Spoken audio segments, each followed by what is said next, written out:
ইন্নাল্লাহা ওয়া মালাইকাতাহু ইসাল্লুনা আলান নবী ইয়া আইয়ুহাল্লাযীনা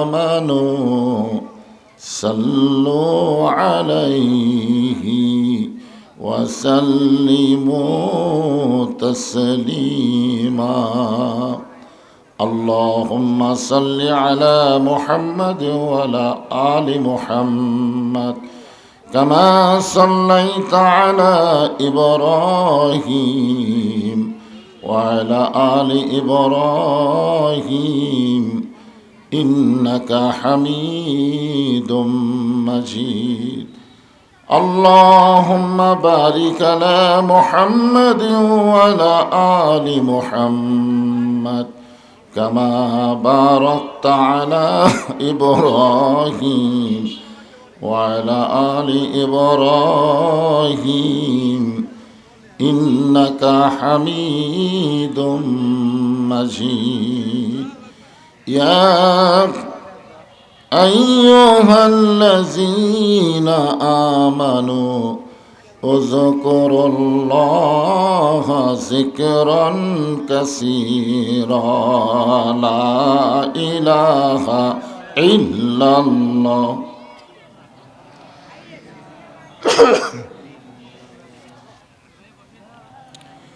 আল্লাহর জিকির করতে কোনো শরম নাই, জবান খোলে লা ইলাহা ইল্লাল্লাহ লা ইলাহা। চাঁদ সূরুজার গ্রহ তারা আল্লাহ নামের পাগল পারা। চাঁদ সূরুজার গ্রহ তারা আল্লাহ নামের পাগল পারা। আমার আল্লাহ নামের এতই দয়া, আল্লাহ নামের এতই মায়া, লুকিয়ে রাখছেন হে আল্লাহ জোরে লা ইলাহা ইল্লাল্লাহ। এতগুলা পুরুষ মানুষ মহব্বতে জবান খোলে লা ইলাহা ইল্লাল্লাহু ইল্লাল্লাহ ইল্লাল্লাহু ইল্লাল্লাহ লা ইলাহা ইল্লাল্লাহু লা ইলাহা ইল্লাল্লাহ লা ইলাহা লা ইলাহা ইল্লাল্লাহু মুহাম্মাদুর রাসূলুল্লাহ। রাসূলের মহব্বতে সকলে বলি সাল্লাল্লাহু আলাইহি ওয়াসাল্লাম। জিকির হচ্ছে ইবাদত। বাবা আদম আলাইহিস সালাম থেকে আমাদের নবী, সমস্ত নবীরা একই কলেমার দাওয়াত দিয়েছেন, জিকির করে। আল্লাহ রাসূল বলেছেন, কোন ব্যক্তি যদি সারা জীবন পাপ করে কিন্তু মৃত্যুর সময় এই কলেমার জিকির যদি তার জবানে জারি থাকে। আপনারা বলেন তো, সারা জীবন যে ব্যক্তি পাপ করবে তার মৃত্যুর সময় কলেমা জারি থাকবে? কিন্তু এই কথা বলার মধ্যে কিন্তু হিকমত আছে। মানে এই জিকিরের গুরুত্ব বোঝাতে গিয়ে বলেছেন, যদি সারা জীবন পাপ করে আর মৃত্যুর সময় এই জিকির যদি তার জবানে জারি থাকে, শুধুমাত্র জবানে জিকির জারি থাকার কারণে আল্লাহ তার জীবনের সমস্ত গুনাহ মাফ করে দেয়। তো এইটা কি মৃত্যুর সময় এমনি এমনি হবে? আগে থেকে একটা চর্চার দরকার আছে, নাই চর্চা।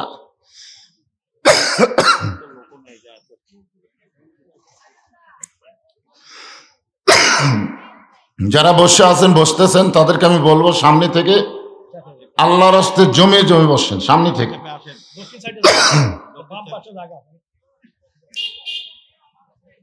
তাহলে আমরা কি বুঝলাম? জিকির হচ্ছে ইবাদত।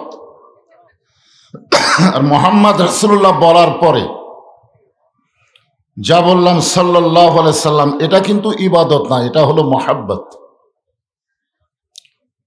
নবীর নাম শুনলে, নবীর নাম উচ্চারণ করলে মহব্বতে বলতে হবে সাল্লাল্লাহু আলাইহি ওয়াসাল্লাম। এখন কেউ যদি প্রশ্ন করেন যে হুজুর, ওজন বেশি কার, ইবাদতের না মহব্বতের? নেকি আর ওজন এই দুইটার মধ্যে আবার তফাৎ আছে।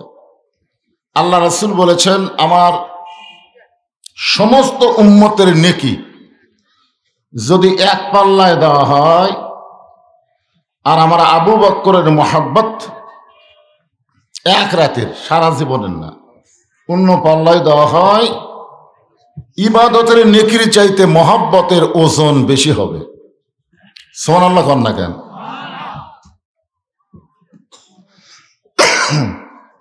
এই জন্যে যখনই নবীর নাম শুনবো,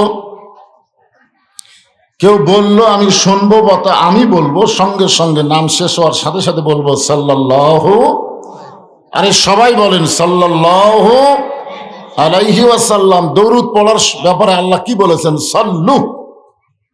যারা আমাকে বিশ্বাস স্থাপন করেছো, ইমানদারেরা, সাল্লু আলাইহি ওয়াসাল্লিমু তাসলিমা। সাল্লু এটা হলো আমরের সিগা। সবাইকেই আমার নবীর উপরে দরুদ পড়ার হুকুম কে দিছে? কথা কয় না। হ্যাঁ, এই জন্য কেউ পড়বেন কেউ পড়বেন না তা হবে না, সবাই পড়তে হবে।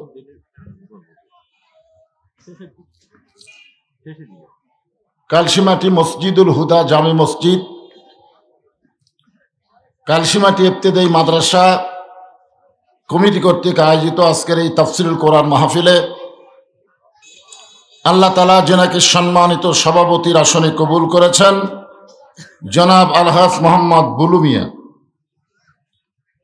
আজকের এই মাহফিলের সম্মানিত সহসভাপতি জনাব মাওলানা একেএম আব্দুল জলিল। সম্মানিত সভাপতি দ্বয়কে অন্তরের অন্তঃস্থল থেকে আমি শুভেচ্ছা জ্ঞাপন করছি। আজকের এই মাহফিলের সম্মানিত প্রধান অতিথি জনাব মোহাম্মদ জোবায়ের আলম সোহেল। আজকের এই মাহফিলের বিশেষ অতিথিবৃন্দুর ভিতরে জনাব মোহাম্মদ রুহুল কুদ্দুস দিলু, আমার ভাই আমার ডান পাশে বসেছেন। আপনাদের অত্যন্ত মহব্বতের পরীক্ষিত মানুষ, বলেন সুবহানাল্লাহ। এছাড়াও সম্মানিত বিশেষ অতিথিবৃন্দ যিনারা রয়েছেন, বরেণ্য অতিথিবৃন্দ, সকলকেই অন্তরের অন্তঃস্থল থেকে আমি শুভেচ্ছা জ্ঞাপন করছি। আজকের এই মাহফিলের সম্মানিত ওলামায়ে কেরাম, এ জাতির শ্রেষ্ঠ সন্তান হচ্ছে আলেম ওলামা। আপনারা মানেন বা না মানেন এ ব্যাপারে কোনো কথা নাই, কিন্তু শ্রেষ্ঠ যে এ ব্যাপারে সন্দেহ আছে? আল্লাহ রাসূল বলেছেন, আল উলামা ওয়ারাসাতুল আম্বিয়া, আলেমগণ হচ্ছে নবীদের ওয়ারিস। আর আল্লাহ কোরআনে বলেছেন, ইন্নামা ইয়াখশাল্লাহ মিন ইবাদিহিল উলামা, বান্দা সমূহের ভিতরেই আলেম বান্দারা আল্লাহকে সবচাইতে বেশি ভয় করে। তাহলে নবী বললেন, আল্লাহ বললেন, আমাদের বলতে অসুবিধা কি? এজন্য বলবো, মুসলিম জাতির শ্রেষ্ঠ সন্তান হচ্ছে আলেম ওলামা।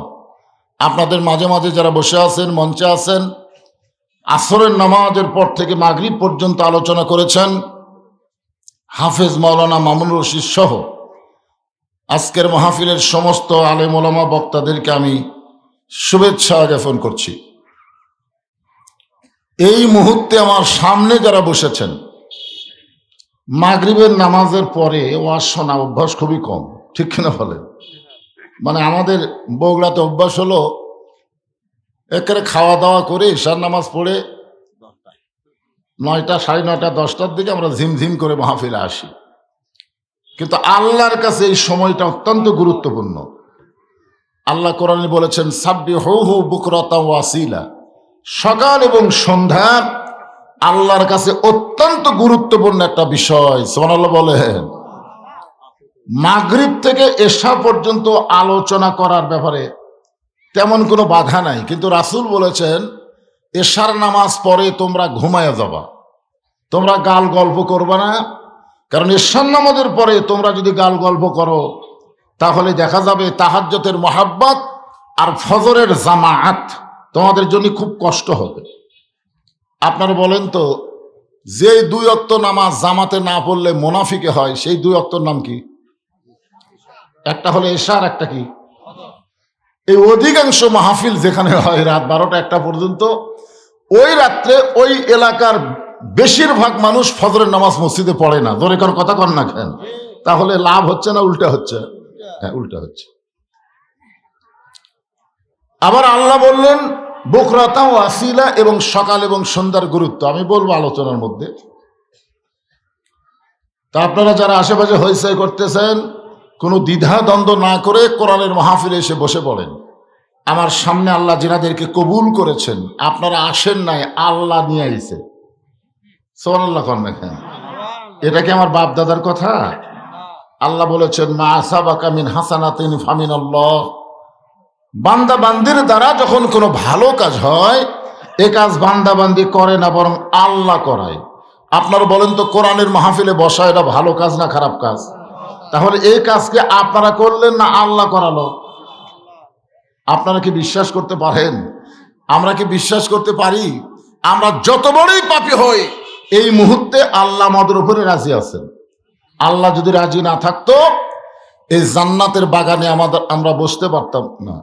যে আল্লাহ আমাদেরকে কবুল করেছেন, আমার সামনে যিনারা বসে আছেন, আমি আমার অন্তরের অন্তঃস্থল থেকে আপনাদের সবাইকে শুভেচ্ছা জ্ঞাপন করছি। সম্মানিত মা বোনেরা, পর্দার অন্তরালে বসে বসে যারা আলোচনা শুনতেছেন, তাদেরকে শ্রদ্ধা জ্ঞাপন করে এই মুহূর্তে জানতে চাচ্ছি আপনারা সকলে কেমন আছেন? আলহামদুলিল্লাহ রব্বিল আলামিন। যে আল্লাহ শারীরিক সুস্থতা, মানসিক প্রশান্তি দান করে আজকের এই জান্নাতের বাগানে কবুল করলেন, আমরা সে আল্লাহর উপরে খুশি না বেজার? তাহলে জবান খুলে সমস্বরে সকলে বলবো রব্বানা লাকাল হামদ হামদান কাসীরান তাইয়িবান মুবারাকান ফীহি।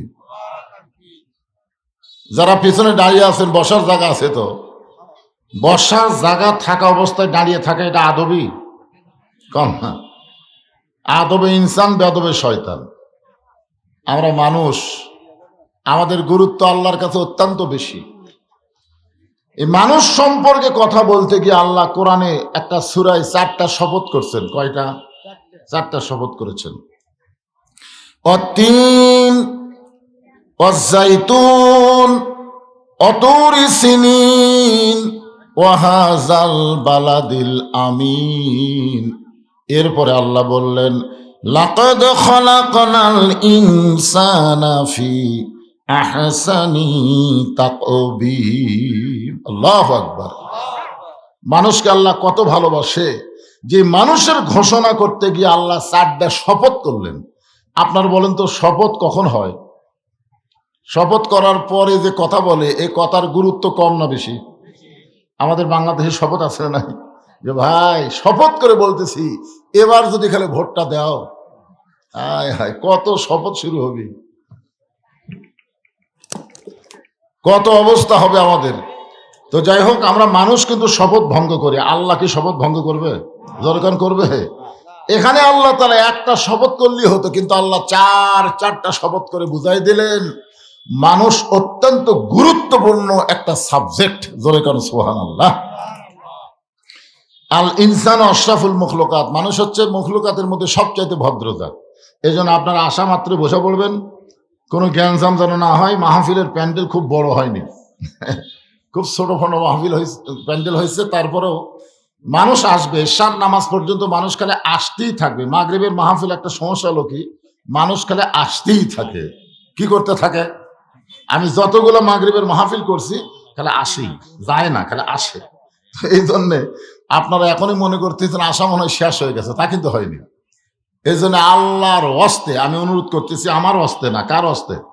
আল্লাহর হস্তে সামনের দিকে একটু চাপিয়া বসেন ভাই। ফাঁকা ফাঁকা না বসে, শীতের রাত একটু সামনে চাপাচাপি করে বসেন, মাঝে মাঝে ফাঁকা না রেখে জিকির করেন আর সামনের দিকে চেপে আসেন। লা ইলাহা ইল্লাল্লাহ, লা ইলাহা ইল্লাল্লাহ, লা ইলাহা, লা ইলাহা ইল্লাল্লাহু মুহাম্মাদুর রাসূলুল্লাহ। আপনারা অনেকে চাপলেন, অনেকে লড়লেনই না। হ্যাঁ, অনেকে কিন্তু একটা শরীর যে আছে এর মনে হয় খুঁটার মতন বসে গেছে, লড়লই না। যে শরীরটা একটু নাড়াচাড়া করে সামনে আসলেন, বিশ্বাস করেন আল্লাহর কোরআনকে ওসিলা করে বলতেছি, 1 বছর আপনাদের শরীরে কোনো বেদি ব্যারাম হবে না। বিশ্বাস করা লাগবে, কারণ কোরআন তো তুইয়া মুয়া কোনো কিতাব না। যেই কোরআন সম্পর্কে আল্লাহ বললেন, অনুনাজ্জিলু মিনাল কুরআনি মা হুয়া শিফাউ ওয়া রাহমাতুল লিল মুমিনিন। আল্লাহ কোরআনকে নাজিল করেছে মুমিনদের জন্য শেফা এবং রহমত স্বরূপ। তাহলে কোরআনের এক নাম কি? রোগ মুক্তি। তা আপনি একটু নড়াচড়া করে সামনে আসলেন, এ কোরআনের কোন ওসিলা নাই? আছে না নাই? আল্লাহ কোরআনের ওসিলায় 1 বছর শরীর যেন ভারী না হয়, পাতলা পাতলাই থাকে।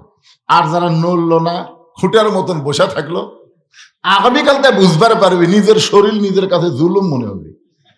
এত ভার ভার লাগে কেন? শরীরই টানবার পারবি না, বুঝলেন? এই জন্য আমি বললাম, বলার পর একটা ঝাঁকি দেওয়া লাগবে। সামনে দিকে আসবেন, লড়লেনি না, মনে হয় যে খুঁটা মেরা থোসা। যাকে যা করছেন করছেন, অসুবিধা নেই। অমা আলাইনা ইল্লাল বালাক, আমার যা দায়িত্ব ছিল এই বলে দিলাম। এতে যদি আপনার না নড়েন, আমার করার কিছু নেই। এখন আসেন, আমরা আল্লাহর প্রশংসা করলাম পুরোপুরি, যে আল্লাহ মুসলমানের ঘরে আমাদের কবুল করে বিশ্বনবীর উম্মত হওয়ার তৌফিক দিয়ে কোরআন নামক জীবন ব্যবস্থা আল্লাহ আমাদেরকে দান করেছে। বলেন সুবহানাল্লাহ। যেই কোরআনকে লক্ষ্য করে আল্লাহ বললেন, যালিকাল কিতাবু লা রাইবা ফি হুদাল লিল মুত্তাকিন। আল্লাহ এখানে বলবার পারতেন হুদাল লিন নাস, যালিকাল কিতাবু লা রাইবা ফি হুদাল লিন নাস, কিন্তু আল্লাহ তাআলা হুদাল লিন নাস না বলে হুদাল লিল মুত্তাকিন বলে এখানে আল্লাহ তাআলা পক্ষপাতিত্ব করেছেন। আল্লাহ পাইকারি হারে কোরআন থেকে সবাইকে হেদায়েত দেবে না, আল্লাহই দিবে না। হেদায়েত দেওয়ার মালিককে আল্লাহই দিবে না, সবাইকে দিবে না। এই জন্য আল্লাহ তাআলা বললেন মুত্তাকিন, কেবলমাত্র মুত্তাকি বান্দা বান্দি যারা আল্লাহর কোরআন থেকে হেদায়েত পাবে তারা। আমাদের বাংলাদেশের শতকরা 95% মুসলমান, 94-95% মুসলমান। 100 জন মানুষের মধ্যে কতজন? 95 জন মুসলমান। আপনারা বলেন তো, মুসলমানের সংখ্যা কিন্তু আমরা হিসাব করি শতকরা 95% মুসলমান। আচ্ছা, আপনারা এখন হিসাব করে বলেন তো মুত্তাকি কত ভাগ? না, মুসলমানের হিসাব আছে কিন্তু মুত্তাকির কোনো হিসাব নেই। এই জন্যে খালি মুসলমান দাবি করলেই হবে না, আল্লাহর কোরআন থেকে হেদায়েত পাবার গেলে মুত্তাকি হওয়া লাগবে। জোরে কোন কথা ঠিক কিনা? আমাদের বহু মুসলমান দাবি করেও কোরআনের হক কথা তারা পছন্দ করে না। করে কেন করে না? এরা মুত্তাকি না, এরা মুসলমান খালি দাবি করতেছে।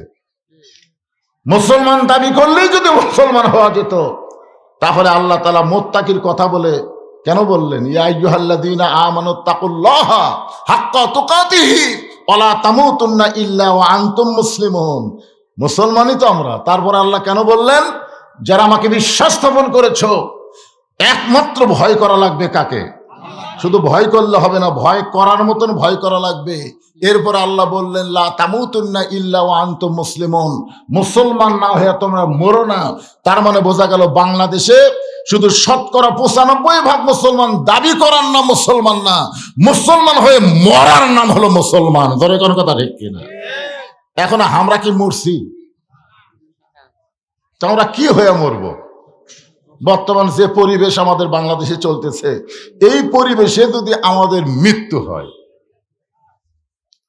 আপনারা হিসাব করে দেখেন তো, এখন যে পরিবেশ চলতেছে এই পরিবেশে যদি আমরা মরে যাই, মুসলমান হয়ে মরা কিন্তু সন্দেহ আছে না নাই?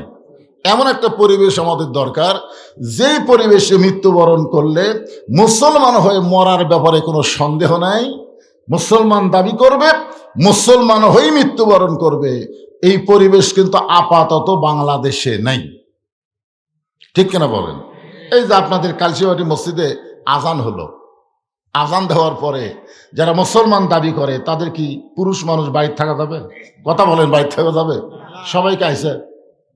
সবাই তো আসে নাই।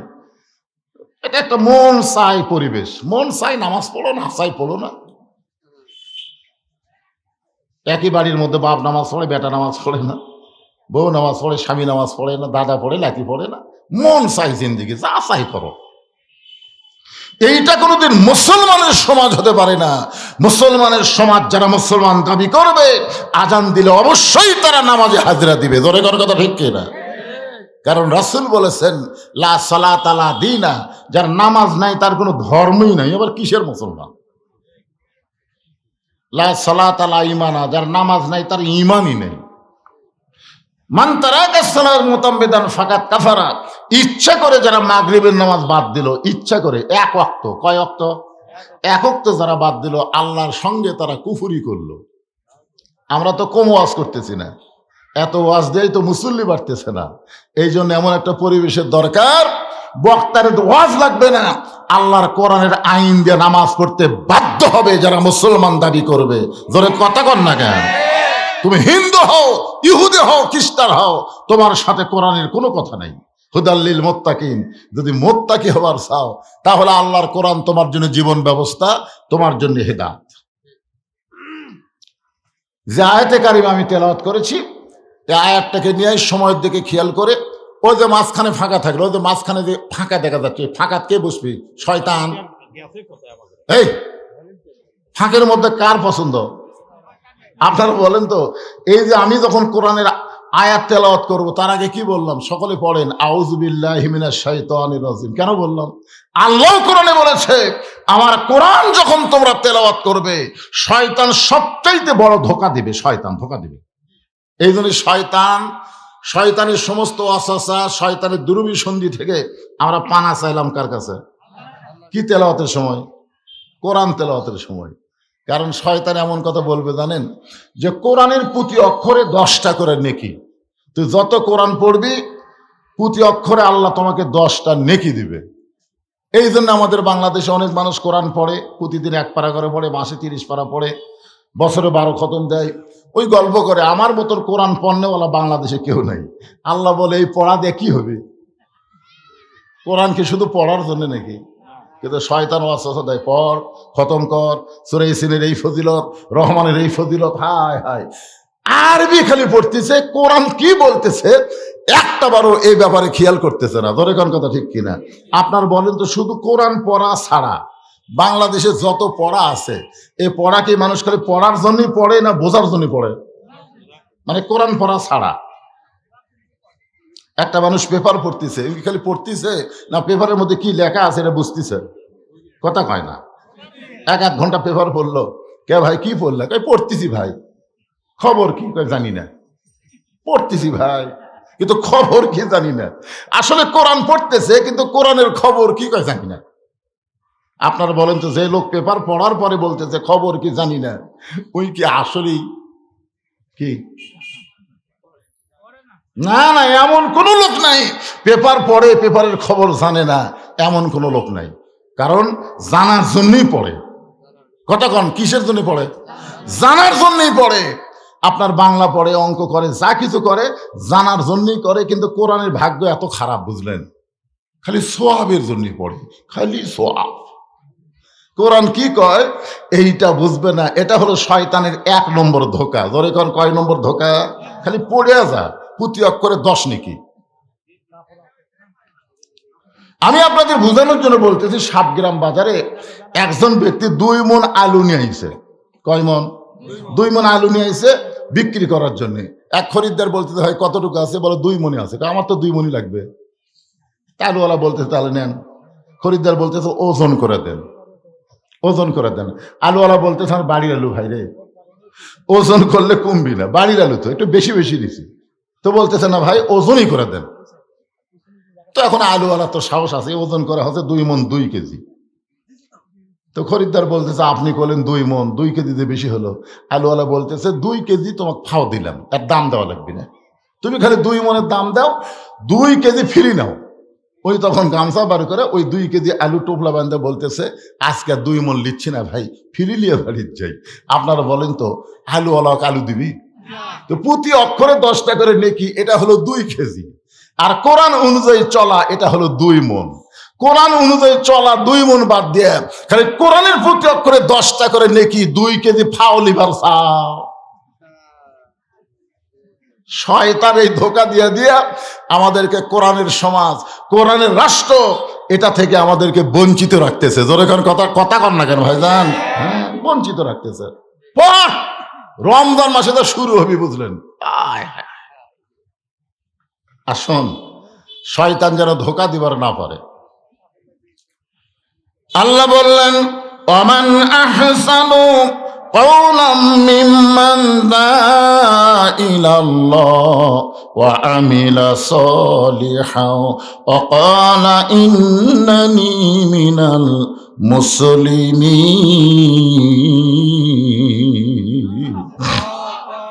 এই আয়াতকে সামনে নিয়ে আজকের আলোচনা খুব খেয়াল করবেন। ওই ব্যক্তির চাইতে উত্তম কোনো ব্যক্তি নাই যে ব্যক্তি মানুষকে আল্লাহ রাস্তায় দাওয়াত দেয়। বর্তমান বাংলাদেশে আল্লাহ রাস্তায় দাওয়াত দেওয়ার 1 নম্বর ব্যক্তি হলো মসজিদের মুয়াজ্জিন। আপনারা বলেন তো, মসজিদের মুয়াজ্জিন মানুষকে কিসের জন্য ডাকে? কথা কয় না, হাইয়া আলাস সালাহ হাইয়া আলাল ফালাহ, বোঝেন না আপনারা? তাহলে আপনারা বলেন তো, মুয়াজ্জিনের চাইতে ভালো দাওয়াতকারী কে আছে? আপনারা বলেন তো, মুয়াজ্জিন আজান দেয়, নামাজ পড়ে না, এরকম কোন মুয়াজ্জিন আছে? কথা কয় না। তাহলে বোঝা গেল এখানে আল্লাহ বলতেছেন, ও আমিলা সালিহাও ওয়া ক্বালা ইন্নানি মিনাল মুসলিমিন। জি, এটা বোঝানোর জন্য বলতেছি, খুব খেয়াল করেন। কিন্তু আমাদের এলাকায় এক মুয়াজ্জিন আজান দেয়, বুঝলেন? অনেক দিন থেকে আজান দিচ্ছে, কিন্তু কিছুদিন হলে, মানে বছর 4-5 হলে, এই যখন মুয়াজ্জিন আজান দেয় তখন কতগুলো কুত্তে মসজিদের কাছে যায়। যতক্ষণ আজান চলে ততক্ষণ কুত্তা গেলে হু করে। মুয়াজ্জিন তো চিন্তা করলো, কেরি এই আমি আজান দিই, কুত্তা এরকম খেপে কেন? তো মুয়াজ্জিন একদিন আমারে কইলো, হুজুর, এই যে আমি যখন আজান শুরু করি তখন কুত্তা এসে উ করে, এর কারণ কি? আমি বললাম, ভাই রে, কি কারণ? কেন, আপনি আলেম মানুষ, ওয়াজ নসিহত করেন, তাহলে আপনি কোনো কারণ জানেন না। আমি অনেক চিন্তা করে বললাম, মুয়াজ্জিন সাহেব, আপনি যে আজান দেন, আপনার ছেলে কয়জন? তো কয়, হুজুর 2টা ছেলে। তো আপনি যে আজান দেন, আপনার ছেলেরা নামাজ পড়ে? তখন বলতেছে, হুজুর, এই 2টাই শয়তান হুজুর, নামাজ পড়ে না। তা আমি কইলাম, আল্লাহ কোরআনে বলেছেন, কু আনফুসাকুম ওয়া আহলিকুম নারা, জাহান্নামের আগুন থেকে বাঁচবার গেলে একলা বাঁচলে হবে না, আহাল পরিবার নিয়ে বাঁচা লাগবে। তুমি নিজে আজান দাও, তোমার বেটা নামাজ পড়ে না, এটা কুত্তের সহ্য হচ্ছে না। এই জন্য কুত্তা লোকমা দিচ্ছে। তোর এখন কি দিচ্ছে? খালি আজান দিলে হবে না, আজান দেওয়ার আগে আরে বাবা, ইশারা দেখাম করো, তো ইশারা দেখাম করো, কোনো কথাবার্তা বলো না। এখন যে আয়াতে কারিমে তেলাওয়াত করলাম, ওই ব্যক্তির চাইতে উত্তম কোনো ব্যক্তি নাই যে ব্যক্তি আল্লাহ রাস্তায় মানুষকে দাওয়াত দেয়। এরপরে বলতেছো আমিলা সালিহান। আপনারা বলেন তো, পৃথিবীতে যত আমল আছে সবচাইতে ভালো আমল হলো মানুষকে আল্লাহ রাস্তায় ডাকা। ও আমিলুস সালিহা মানে নেক আমল। নেক আমলের মধ্যে 1 নম্বর আমল হলো আজান দেওয়া। আজান দেওয়া শুধু মসজিদে আজান দেওয়া না, অন্যায়ের বিরুদ্ধে আজান দেওয়া, এটাও হলো নেক আমল। অন্যায়ের বিরুদ্ধে আজান দেওয়া। এখন হয়তো বলবেন, হুজুর, অন্যায়ের বিরুদ্ধে আজানটা কেমন? এই বক্তা এটি নাই, তোমরাই যদি আগে বসবার কও, তোমরা হো হো করো, তাহলে ওয়াজ হবে? যা কিছু হয় এটি স্লিপ লেখে দাও, কি করা লাগবে আমি অ্যাঙ্গেলে করতেছি, অসুবিধা কি? ফাঁকা জায়গা মানুষ চোখে দেখে না। ওই যে ছোটবেলা একটা গান শুনছিলাম, হাইরে কপাল মন্দ চোখ থাকিতে অন্ধ। এটা যদি খাওয়ার অনুষ্ঠান হতো, খাওয়ার অনুষ্ঠান যখন মানুষ বসায়, আপনারা বলেন তো, কোনোদিন বলা লাগে, ভাই ওইদিকে ফাঁকা আছে বসো, এই কথা বলা লাগে? ওই এমনি যায় বসে, ফাঁকত বসলেই খাবার পাওয়া যাবে। আর কোরআনের মাহফিল তুমি ফাঁক চোখত দেখো না। কানার ভাগ্যে ধন মিলে না, সামনে পড়ে আছে সোনা, কানা দেখতে পায় না, মাটি মনে করে ফাইলা দেয়, হাতে তুলে নেয় না। কানার ভাগ্যে ধন মিলে না। যাদের চোখ আছে, যেখানে ফাঁকা সেখানে আপনারা বসবেন। কোরআনের মাহফিল তুইয়া মুয়া কোনো মাহফিল না, এটা হলো বেহেশতের বাগান, রিয়াজুল জান্নাহ। ধরে কোন সুবহানাল্লাহ। এখানে বসলে লাভ না লস? হ্যাঁ, আপনারা বসবেন। আর আপনাদের বলতেছি, যাদের সামনে ফাঁকা আছে, এই দেখেন, এই যে আমার এই ভাই দেখছেন, স্যান্ডেল কোন জায়গা? এই ভাই একটু খায় থাকেন, থাকেন, আপনাকে দিয়ে ওয়াজ করতেছি। ওই ভাইয়ের স্যান্ডেল কোন জায়গা দেখেন আপনারা। আচ্ছা, স্যান্ডেল যদি হাতত থাকে, তাহলে এই স্যান্ডেল নিয়ে আপনাদের মাথার উপর দিয়ে আসলো? স্যান্ডেল হাতত নিয়ে আপনাদের মাথার উপর দিয়ে আসলো না? তো আপনাদের দেহের মধ্যে সবচেয়ে দামি জায়গা কোনটা? পাও না মাথা? তাহলে পাও হলে তাও হতো, পাও নিয়ে যদি আসতো মাথার মধ্যে তাও হতো, কিন্তু পায়ের জুতারে, তাহলে আপনার মাথার উপর দিয়ে জুতা নিয়ে আসলো, আপনার একটু শরম লাগলো না যে আমার মাথার উপর দিয়ে জুতি আসতেছে? ওই ফাঁকা যদি না থাকতো, ওই ভাইকে ওখানে স্যান্ডেল আসতে পারতো? ফাঁকা নাই, পিছনে বসতো। কিন্তু আপনারা ফাঁকা তো দেখেন, আপনার ফাঁকা থাকলে স্যান্ডেল দিয়ে কিন্তু আসবে। এই জন্য তার সামনে ফাঁকা আছে, আর বলা যাবে না, এটাই শেয়ার চান্স। জিকির করেন আর সামনে চাপেন, লা ইলাহা ইল্লাল্লাহ, লা ইলাহা। মহব্বতে জিকির করার সামনে আসেন, লা ইলাহা ইল্লাল্লাহ। পাহাড় পর্বত নদ নদী এ নাম গাহে নিরবধি। পাহাড় পর্বত নদ নদী এ নাম গাহে নিরবধি। আমার আল্লাহ নামের এতই মধু, আল্লাহ নামের এতই জাদু, লুকিয়ে রাখছেন হে আল্লাহ, লা ইলাহা। মহব্বতে সবাই বলেন, আল্লাহর জিকির করতে শরম কি? লা ইলাহা।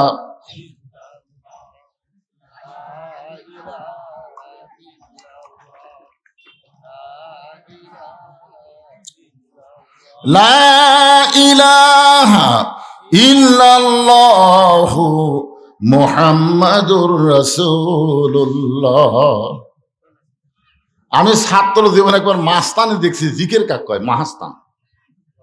আপনারা এতগুলো মরদ মানুষ কলেমার জিকির, তাও প্যান প্যান করতেছেন। ওরা কলেমার জিকির করে, ওরকে জিকির হলো আমার দয়াল বাবা। হায় ঝাঁকি রে, একজন মাঝখান থেকে কিছু করলো, ওই ইল যখন কয় এরা আরো লাপায়। আপনারা বলে তো ওই জিকির কি রহমানি না শয়তানি? আর আপনার রহমতের আল্লাহর জিকির করতেছেন, বল নাই। আসেন, আল্লাহ বলতেছেন, ওই ব্যক্তির চাইতে উত্তম কোন ব্যক্তি নাই, যে ব্যক্তি আল্লাহ রাস্তায় মানুষকে দাওয়াত দেয়। শুধু দাওয়াত দেয় না, সে নিজে আমল করে। শুধু নিজে আমল করলে হবে না, সে মুসলমান হিসাবে জনগণের কাছে। বগুড়া সাত মাথা সকালবেলা গিয়ে দেখবেন, ওখানে কিছু লোক জিকির করে। সাত মাথা সে জিকিরটা এরকম ঢাকা ঢাকা ঢাকা ঢাকা ঢাকা ঢাকা ঢাকা ঢাকা ঢাকা ঢাকা ঢাকা ঢাকা জিকির করে। এমন ভাবে জিকির করতেছে, একজন আজগাই 16 ডিসেম্বর চলতেছে, তোর এখন কথা ঠিক কি রে, একজন দৌড়ে এসে ওর হাত ধরা বলতেছে, এই রাজাকারের বাচ্চা। এই যে জিকির করতেছে ওর হাত ধরা কয়, রাজাকারের বাচ্চা। তোকে ভাই, আমি রাজাকারের বাচ্চা কেমনে হলাম? কে রে পাগল, বগুড়ার মাটিতে দাঁড়িয়ে তুই ঢাকার জিকির করিস কেন? জিকির যদি করবার স্যার, বগুড়া বগুড়া বগুড়া বগুড়া বগুড়া বগুড়া জিকির কর। তুই বগুড়ার মাটিতে দাঁড়ায় ঢাকার জিকির করিস। আজকে যখন আমরা কোরআনের হক কথা বলি, মানুষকে দুনিয়া থেকে যখন জান্নাতে যাওয়ার কথা বলি, কিভাবে জান্নাতে যাওয়া যায়, তখন কতগুলো মানুষ বলে আমরা রাজাকার। ধরেখান কথা ঠিক কিনা? আপনি কি দুনিয়াতে থাকবেন? যেভাবে মোশন লিখছেন, মনে হচ্ছে কি যেন করে ফেলে দিচ্ছেন। 16ই ডিসেম্বর যেভাবে নাচতেছেন, গান গাচ্ছেন, 16ই ডিসেম্বরকে বিজয় দিবস পালন করতেছেন, 16-এর বিজয় পালন করতে গিয়া আপনার ইমানের খবর কি একটা বড় খেয়াল করতেছেন না। এই যুবকেরা, মুরব্বী মানুষের কথা একটু মনোযোগ দিয়ে শোনো।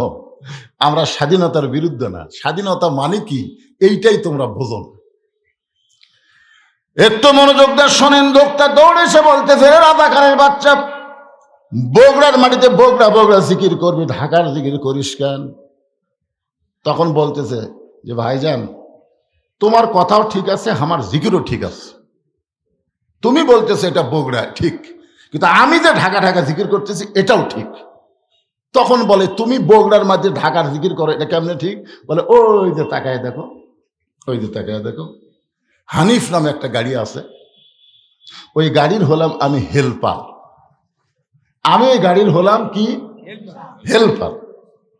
আমি এই গাড়িতে যারা চড়বে, এই হানিফ গাড়ি তাকে বগুড়া থেকে ঢাকা পৌঁছে দিবে।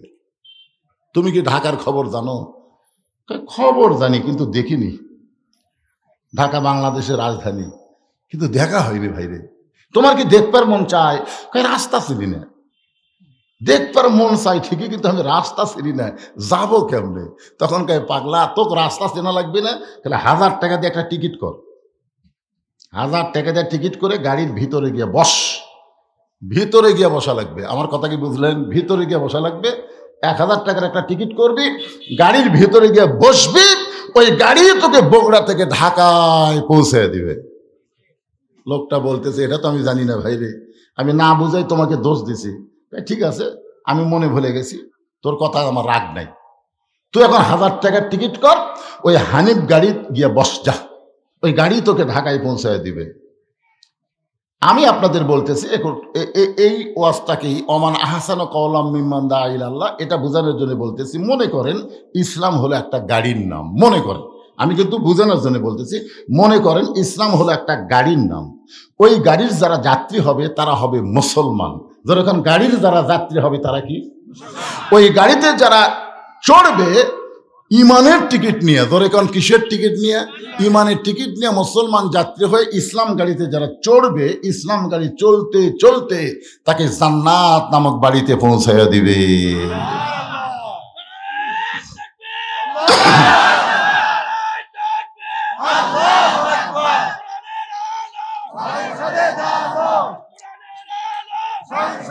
লিল্লাহে তাকবীর। আমি কিন্তু বলেছি 1000 টাকার টিকিট নিয়ে হানিফ গাড়ির মধ্যে গিয়ে বসবা, হানিফ গাড়ি তোমাকে বগুড়া থেকে ঢাকায় পৌঁছায় দিবে। ইসলাম গাড়িতে চড়তে গেলে 1000 টাকা লাগবে না, ইমানের টিকিট লাগবে। ইমানের যখন টিকিট কাটবেন তখন আপনি যাত্রী, আপনার নাম হবে মুসলমান। যেরকম নাম কি হবে? এই জন্য আল্লাহ বললেন, ইয়া আইয়ুহাল্লাযীনা আমানুত্তাকুল্লাহা হাক্কা তুকাতিহি ওয়া লা তামুতুন্না ইল্লা ওয়া আনতুম মুসলিমুন। ওই লোকটা 1000 টাকার টিকিট কেটে হানিফ গাড়ির জানলার ধারে বসে গেছে। জানলার ধারে বসার কারণ কি? যে আমি তো ঢাকাও জীবনে দেখিনি, যে রাস্তা দিয়ে ঢাকা যাই এ রাস্তাও তো আমি দেখিনি। আমি গাড়ির মধ্যে থেকে খালি দেখব সব কিছু। আর নিয়ত ভালো না খারাপ? 1000 টাকা দিয়ে হানিফ গাড়িকে জানলার ধারে বসে গেছে। আস্তে আস্তে গাড়ি যখন ফুল হয়ে গেছে তখন কিন্তু আর গাড়ি বগুড়ায় থাকবে না। ফুল হয়ে গেলে আর থাকবে? গাড়ি তখন ঢাকার দিকে রওনা দিয়েছে। গাড়ি যখন ঢাকার দিকে রওনা নেয়, যেই মাত্র বনানী ক্রস করেছে, এমন সময় ওই লোকটা যে প্রথম 1000 টাকার টিকিট কাইটা জানলার ধারত বসেছে, ওর মধ্যে একটা মুদ্রা দোষ আছে। ওই মাঝে মধ্যে হাত বের করে আবার ঢুকে, বের করে আবার ঢুকে। তোর পাশে যে লোকটা বসে আছে এই চিন্তা করতেছে, কে রে এই যে হাত বের করতেছে ঢুকাচ্ছে, একটা ট্রাক বা একটা বাসের সাথে যদি আর হাত লাগে তাহলে জনগণ তো আমাকে বলতে পারে, কে ভাই আপনি এত ভালো হয়ে বসে আছেন, আপনার পাশেরটা হাত বার করে ঢুকাই, আপনার কি কোনোই দায়িত্ব নাই? কি কন? এ কথা বলতে পারে কি পারে না? আপনি নামাজ পড়েন 5 ওয়াক্ত, আপনার পাশেরটা বেনামাজি, আপনার কি কোনোই দায়িত্ব নাই? আপনার বউ পর্দার মধ্যে থাকে, পাশের ভাবি ওর বোরকা নেই, ওর কি আপনার কি কোনো দায়িত্ব নেই? যারা এখন কথা কর আসে না নাই, না মনে করতেছেন আমি একলা একলা জান্নাতে যাবো, এতই সোজা। যেই লোকটা জানলা দিয়ে হাত বার করে ঢুকাই, ওর পাশের লোকটা চিন্তায় পড়ে গেল, ও যখন কোনো বাসের সঙ্গে ট্রাকের সঙ্গে হাত বাজা হাত ভাঙবি, ওর চিল্লিতে তো আমারই ঠিক মতো থাকা যাবে না। যখন একটা বাসের সাথে হাত ও বাবারে বাবারে ওই জায়গায় বসে থাকবি, ওই পড়ে উল্টা পাল্টি করবি, ওর নিজেরই বসে থাকা কঠিন হবে। তো কোনো কিছু হওয়ার আগেই সতর্কের কথা আছে না নাই? এখন বলতেছেন, আল্লাহ বলেন ওয়ামান আহসানু কওলাম মিম্মান দাআ ইলাল্লাহ। এই আয়াতের দিকে খেয়াল করে লোকটা বলতেছে, ভাইজান আপনি কি লেখাপড়া জানেন? ডাইরেক্ট কিন্তু বলা যাবে না, ডাইরেক্ট কোনো কথা বলা যাবে না, হেকমতের সাথে। উদউ ইলা সাবিলি রাব্বিকা বিল হিকমা। মুসা নবী যখন ফেরাউনের কাছে যায় দেখে ফেরাউন নিজেই জিকির করতেছে, আনা রব্বুকুমুল আলা, আনা রব্বুকুমুল আলা। মুসা নবী হাত চুলকাচ্ছে। আল্লাহ বুঝবার পারছে যার সর দিয়ে আজরাইলের চোখের মনি উল্টে গেছে, ওই যদি একটা সর মারেতে ফেরাউনের অবস্থা কি হবে? আল্লাহ কই, কেরে মুসা আমি কি কইছি? আমি বলছি ইযহাব ইলা ফিরাউন ইন্নাহু তাগা, যাও তুমি ফেরাউনের কাছে। ফেরাউন একটু তাগুত হয়ে গেছে, তাগুত দেখে তুমি তাকে মারো না, বরং তুমি তাকে হিকমতের সাথে আমার দাওয়াত দাও। জোরে খান সুবহানাল্লাহ। হিকমত। এখন হিকমত করে বলতে, ভাই আপনি কি লেখাপড়া জানেন না? জানি না মানে? তো জানো ঠিকই, একটা বার উপর দিকে তাকা দেখো কি লেখা আছে। হানিফ বাসের মধ্যে ভিতরে কি লেখা আছে দেখো, দেখো লেখাটা পড়ে দেখো। হাত বাহিরে রাখা চলবে না, মাথা বাহিরে রাখা চলবে না, নিজের জিনিস নিজের সযত্নে রাখবেন, অন্যের জিনিস নেওয়া যাবে না। লেখা নাই? যেরকম আছে না নাই? তাহলে আপনি লেখাপড়া যদি জানেন তো একটা বার পড়ে দেখেন না কেন? তখন ওই রাগ করে বলতেছে, জানি ঠিকই মানি না, মানার দল করি না। এই বাংলাদেশে যারা মানবার বলে তাদের দুই চোখে দেখে পারি না। এরকম এক দল আছে না নাই? জানি ঠিকই মানি না, মানার দল করি না। মানার দল এই বাংলাদেশে যারা মানবার বলে তাদেরকে দুই চোখে দেখবার পারি না। এখন আপনার বলেন তো, আল্লাহর কোরআনের মধ্যে কিভাবে আল্লাহ বলেছেন উদখুলু ফিস-সিলমি কাফা, পুরাপুরি ভাবে ইসলাম গাড়ির মধ্যে চড়তে হবে। ইসলাম গাড়িতে আপনি চড়বেন, কিন্তু পুরাপুরি চলবেন না। মশারির মধ্যে যখন আপনি থাকবেন পুরাপুরি থাকবেন। বাংলাদেশে কোন লোক দেখছেন যে মশারির মধ্যে মশার সময় আর্ধেক থাকে আর আর্ধেক বাইর করে থাকে? দেখছেন কোনদিন? এই পর্যন্ত মশারির মধ্যে রাখছে আর পাও বার করে থাকছে। মশা কি খুশি কম হবে? তোরা অর্ধেক জায়গার মধ্যে কাজ আদায় কর্মরা। ল্যাপের মধ্যে, শীতের দিনে ল্যাপ কম্বলের মধ্যে কেউ কি পুরাপুরি থাকে না আধা আধি থাকে? যখন আপনাকে কেউ দাওয়াত দেয় আপনি তখন পুরা পেটি খান না অর্ধেক পেটি খান? আপনি যখন কোনো কাপড় পরেন অর্ধেক পরেন না পুরাই পরেন? তো সব জায়গাতে আপনি পুরাপুরি আছেন, কিন্তু ইসলামের ব্যাপারে আপনি পুরাপুরি নাই কেন? যেখানে আল্লাহ বলতেছেন পুরাপুরি উদখুলু ফিস-সিলমি কাফা, কাফা শব্দের অর্থ কি আধা আধি না পুরাপুরি?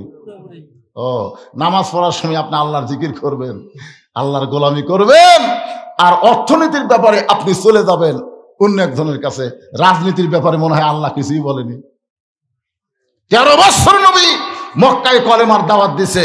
হিজরত করে মদিনায় যাওয়ার পরে নবী কিন্তু শুধু নবী ছিলেন না, নবী ছিলেন মদিনার রাষ্ট্রপতি। জোরে কোন কথা ঠিক কি না? কোরআন শরীফের মধ্যে আল্লাহকে সূরায় দিলেন, তাবারাকাল্লাযী বিয়াদিহিল মুলকু ওয়া হুয়া আলা কুল্লি শাইইন কাদির। গোটা পৃথিবীর রাজত্ব কর্তৃত্ব মালিকানা কার হাতে? সমস্ত ক্ষমতার মালিক কে? এক হাদিস সাহেব বলতে, হুজুর আপনারা যে ওয়াজ দুটাই খালি রাজনীতি করেন, এটা ছাড়া ওয়াজ করা যায় না। আমি বললাম, হাদিস সাহেব আমি ওয়াজে ওটা রাজনীতি করতেছি আর আপনি হজ করবার তাই করলেন। হাদিস সাহেব বলতেছে, তওবা তওবা আস্তাগফিরুল্লাহ, আমি তো রাজনীতি করিনি। আমি বললাম, তাহলে আল্লাহর কাবার সামনে নিয়ে আপনি বললেন লাকাওয়াল মুলক লা শারিকা লাহ, তার মানে কি? ওই পড়ছে লব্বাইক আল্লাহুম্মা লব্বাইক, লব্বাইক লা শারিকা লাকা লব্বাইক, ইন্নাল হামদা ওয়ান নিমাতা। এরপরে যে বলছে লাকাওয়াল মুলক লা শারিকা লাক, এর বাংলা অর্থ কি? হ্যাঁ সব আমি তো জানি না হুজুর। তুই যদি না জানিস তোর হজ হসা, কারণ আল্লাহর স্বীকারোক্তি দিবেন, জানা বুঝাই দেওয়া লাগবে, কথা খানের জানা বুঝাই দেওয়া লাগবে না। তো কয় হুজুর এর অর্থ কি? আমি বললাম শেষের অংশের অর্থ হলো রাজনীতির ভিতরে, রাজত্বের ভিতরে একমাত্র আল্লাহ ছাড়া আমি অন্য কাউকে স্বীকার করি না। আপনি হজ করবেন আল্লাহর, আর বাংলাদেশের বিমানবন্দরে নামে আপনি মানুষের দল করবেন, 1 কোটি বার হজ করলেও আল্লাহ হজ কবুল করবে না। হজ যদি কবুল করবার চাও তাহলে আল্লাহ ছাড়া কোনো মানুষের রাজনীতি করা যাবে না। জোরে কর কথা ঠিক। আল্লাহর ঘর সামনে নিয়ে কি স্বীকারোক্তি দিল, আর আসে আবার মানুষের দল করতেছে। আমার নেতা তোমার নেতা, আমার নেতার চরিত্র ফুলের মতন পবিত্র, খোঁজলে দেখেন নামাজ পড়েনি এক ওয়াক্ত, আছে না নাই? হ্যাঁ, কতগুলার নেতা আবার কয় এখন থেকে জাতীয় ইমাম।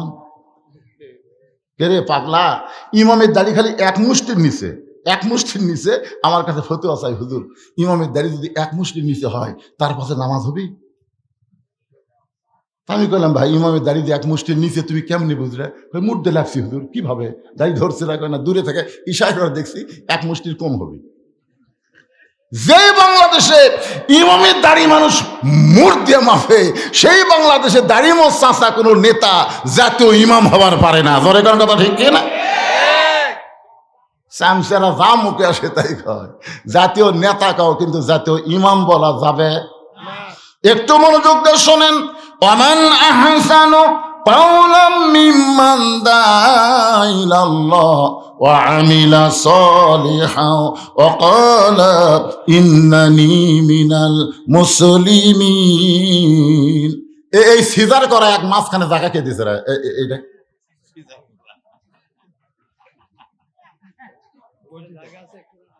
শোনেন, সিজার করা বাচ্চারা হচ্ছে অস্থির। অস্থির বাচ্চা হওয়ার কারণ হলো ডাক্তার পেট কাটা দেখে ঘুমই ভাঙেনি। তো ঘুম না ভাঙ্গা ছেলে কি করবি, তখন ওই পেটের মধ্যে বাড়ি করে এরকম একটা ঝাঁকি দেয়, বুঝলেন, এরকম মাথার উপর একটা ঘুরেন দেয়, ওই ঘুরানের চোটে করে কান্দা ওঠে। আর মাথার যে ঝাঁকি খায়, এই ঝাঁকির চোটে দুনিয়াতে এসে এই মোবাইল ছাড়া ভাত খায় না, মোবাইল ছাড়া ওই কান্না থামায় না, ওই এক জায়গায় বেশিক্ষণ থাকতেও পারে না। এই সিজার করা বাচ্চারা হলো এইরকম। আচ্ছা এক মাঝখান থেকে ওটা লিখে এখন মানুষ জায়গায় পাচ্ছে না, ওই আবার মাঝখান থেকে উঠতেছে। আর সাফান যাবে না, যা হয়েছে আপনার ডানে থেকে শোনেন। এবার আসেন মূল আলোচনায়। লোকটা বলতে যে ভাইজান আমি আপনাকে সতর্ক করলাম, যে লেখাটা আপনি পড়েছেন ওই লেখার মধ্যে খেয়াল করে দেখেন, হাত বাহিরে রাখা, মাথা বাহিরে রাখা যাবে, নিজের জিনিস নিজের সযত্নে রাখবেন, অন্যের জিনিস নেওয়া যাবে না। মুসলমানের নিজস্ব জিনিস আছে না নাই? ইসলামের নিজস্ব জিনিস আছে না নাই? কিন্তু আমাদের ছেলেরা ইসলামকে বাদ দিয়ে অন্য জাতের সংস্কৃতি গ্রহণ করতেছে। নিজের জিনিস নিজের সযত্নে রাখেন, অন্যের জিনিসে হাত দিয়েন না। আল্লাহর কোরআনের সমাজ যখন বাংলাদেশে চালু হবে, তখন প্রত্যেকটা মুসলমান তার সীমানা বুঝতে পারবে।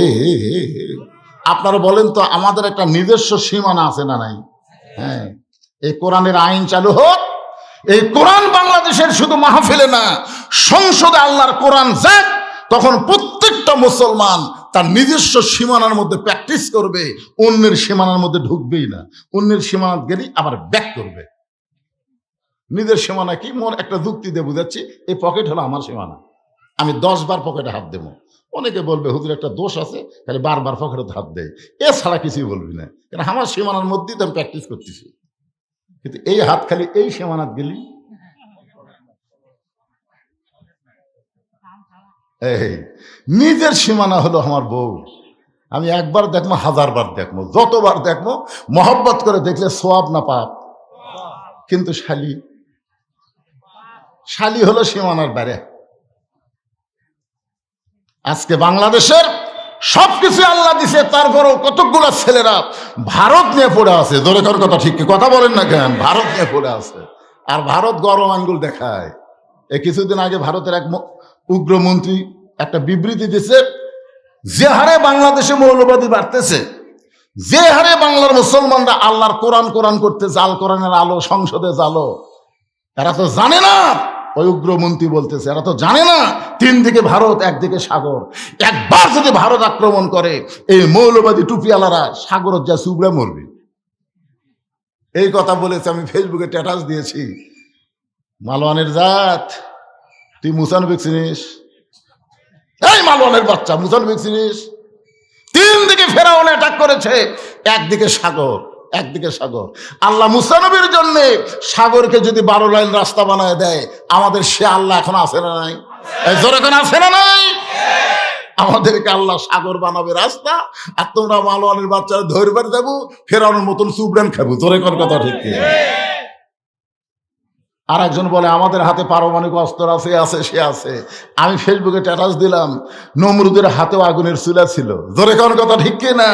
নমরুদের হাতেও আগুনের চুলা ছিল, আগুন জ্বালাইছিল, কিন্তু পুড়ানোর ক্ষমতা নমরুদের হাতে থাকে না, পুড়ানোর ক্ষমতা থাকে আল্লাহর হাতে। জোরে কোন কথা ঠিক কি না? নাসরুম মিনাল্লাহি ওয়া ফাতহুন কারীব ওয়া বাশশিরিল মুমিনিন।